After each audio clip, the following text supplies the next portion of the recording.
tous et bienvenue sur la vie d'Isa Conte. Aujourd'hui, je vous présenterai un coup de cœur qui m'a été proposé par l'autrice Cizelle qui a écrit Maudite, un roman de fantaisie. Commençons comme d'habitude par les quelques mots à propos de notre romancier du jour. Elle publie des histoires en ligne sous le nom de Cizelle depuis bien longtemps, mais c'est la première fois qu'elle tente réellement de publier via Wattpad.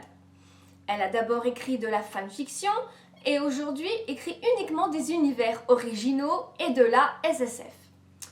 Même si son premier roman a été publié en maison d'édition, elle aime toujours autant la web publication et prend plaisir à se relancer dans cette aventure avec Maudite alors que ça faisait très longtemps qu'elle n'avait pas pu le faire. Lectrice et autrice des genres de l'imaginaire, rien ne lui plaît plus que de se perdre dans ses rêveries, une boisson chaude à portée de main. Et je pense que nous serons tous à la rejoindre sur ce point. Mais passons donc à la couverture de son livre que je vous place ici. Sur celle-ci, on peut contempler une jeune fille qui incarne parfaitement le personnage central de cette histoire. Elle est cohérente et correspond à ce qu'on pourrait imaginer sur l'apparence de notre héroïne. Ce que je déplore un peu, c'est que l'image répercute un concept de modernité lié à notre propre réalité et qui du coup ne reflète pas l'atmosphère et le contexte de l'univers dans lequel nous plongeons. Je sais qu'il est difficile de trouver une image libre de droit qui puisse correspondre à 100% au monde que l'on imagine, mais si je n'avais que cette couverture pour me faire une idée, rien ne me présage tout le côté plaisant d'un monde empli de magie démoniaque, ni même le cadre de vie des personnages. Et je trouve cela vraiment dommage, car j'aurais certainement passé mon chemin alors que l'histoire vaut vraiment le détour. Quant au résumé, je vais vous lire ces lignes. Grâce au métier de décrypteuse, Elisa envisage son avenir sereinement, malgré son insensibilité à la magie. Un handicap majeur dans une ville où tout tourne autour de cette énergie. Son maître, Natsan, lui apprend tout ce qu'il sait, ou presque. Quand Elisa prendra conscience du lourd secret que Natsan et ses parents lui ont caché, son monde s'écroulera. Désormais, seule et écrasée par le poids d'un héritage dont elle ignore presque tout, elle devra étudier les arcanes démoniaques, si elle veut reprendre le contrôle de son destin. Et je trouve que c'est un résumé plutôt efficace. Il nous plonge dans le début de l'intrigue sans trop nous spoiler sur les événements à venir. Le terme décrypteuse attire mon regard immédiatement et m'incite à en découvrir plus. Pour ma part, je dois avouer que dès que je lis les mots arcane démoniaque, mon cœur tressaille d'excitation car j'adore ce genre d'univers. Je suis donc extrêmement heureuse d'avoir lancé ce livre d'avis critiques, car sans lui, vous ne m'aurez jamais proposé toutes vos petites perles cachées de Wattpad. Encore une fois, c'est un coup de cœur. Dès les premières lignes, on ne se trompe pas sur l'expérience de la plume de notre autrice et je suis ravie de pouvoir lire un texte d'une grande finesse. Ici, nul besoin de s'étendre sur l'orthographe et la syntaxe, j'ai pu me plonger entièrement dans le récit sans être interrompue par de nombreuses maladresses, malgré la présence de quelques fautes ci et là. Et pour me montrer totalement honnête, ça fait un bien fou. Évidemment, je ne critique pas les débutants et leurs écrits, car je me considère encore novice en la matière tellement il y a à apprendre sur l'écriture.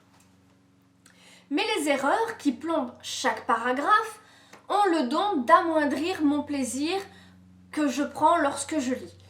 Je sais qu'un livre ne se résume pas qu'à l'orthographe, mais une bonne maîtrise du français rend tout simplement notre lecture plus agréable. Et je trouve que c'est un minimum. Mais bref, le premier chapitre est de prime abord prenant et l'on discerne rapidement l'esquisse d'un monde magique. Instinctivement, ça me convient.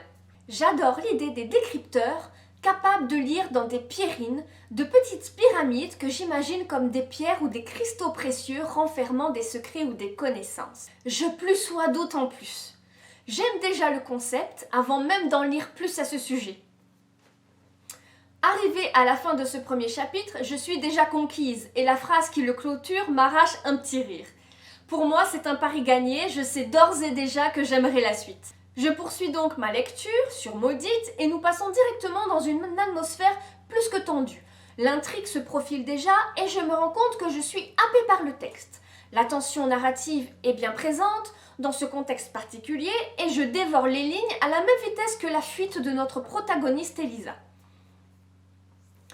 On sent un univers organisé, réfléchi et riche. Nos personnages principaux sont extrêmement bien construits et nous paraissent comme des personnes réelles tant leurs caractères sont développés. Et je suis vraiment enchantée par ce que je lis. Et quelle ne fut pas ma surprise lorsque je tombe sur les mots « escouade démoniaque ». Rien qu'avec ça, l'auteur finit de me convaincre. Parlez-moi de magie, de démons, d'artefacts, de sortilèges et je suis séduite. L'occulte, le surnaturel sont des sujets pour lesquels je me passionne. De ce fait, j'ai une tendance naturelle à me diriger vers ce genre de livre. Surtout lorsque le sujet dénote de ce que l'on peut lire habituellement. La compréhension de l'univers se réalise naturellement et sans heurts, et je m'impatiente déjà des futurs détails qui viendront enrichir plus en profondeur cette fantaisie.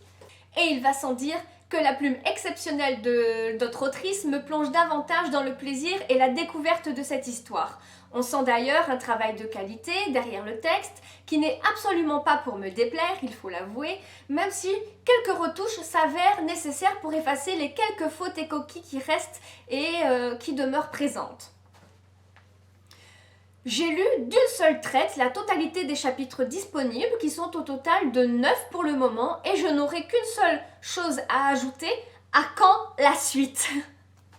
L'auteur me demandait, lors de son inscription pour cette critique, un avis sur le fond, la cohérence générale de la trame, si les personnages attisent la curiosité et attirent.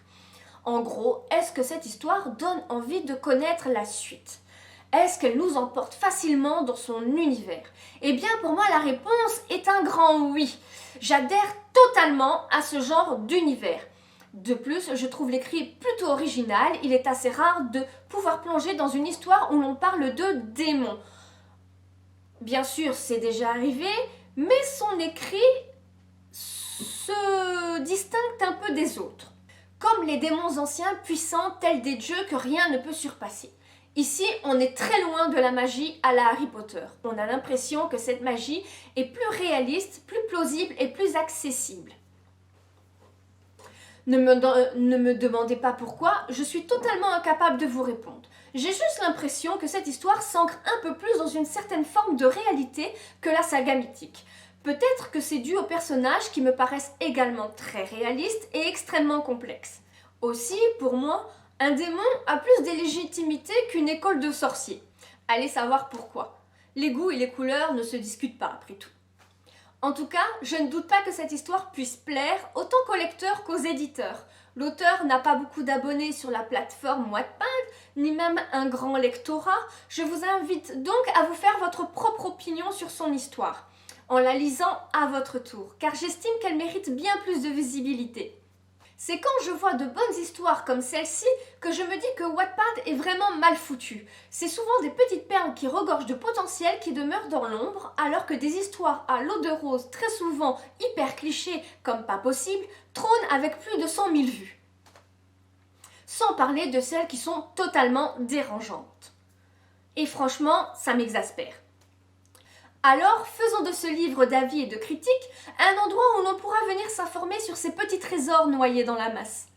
Je compte sur vous pour faire passer le mot et de rapatrier de potentiels lecteurs, avides de s'enivrer de telles pépites.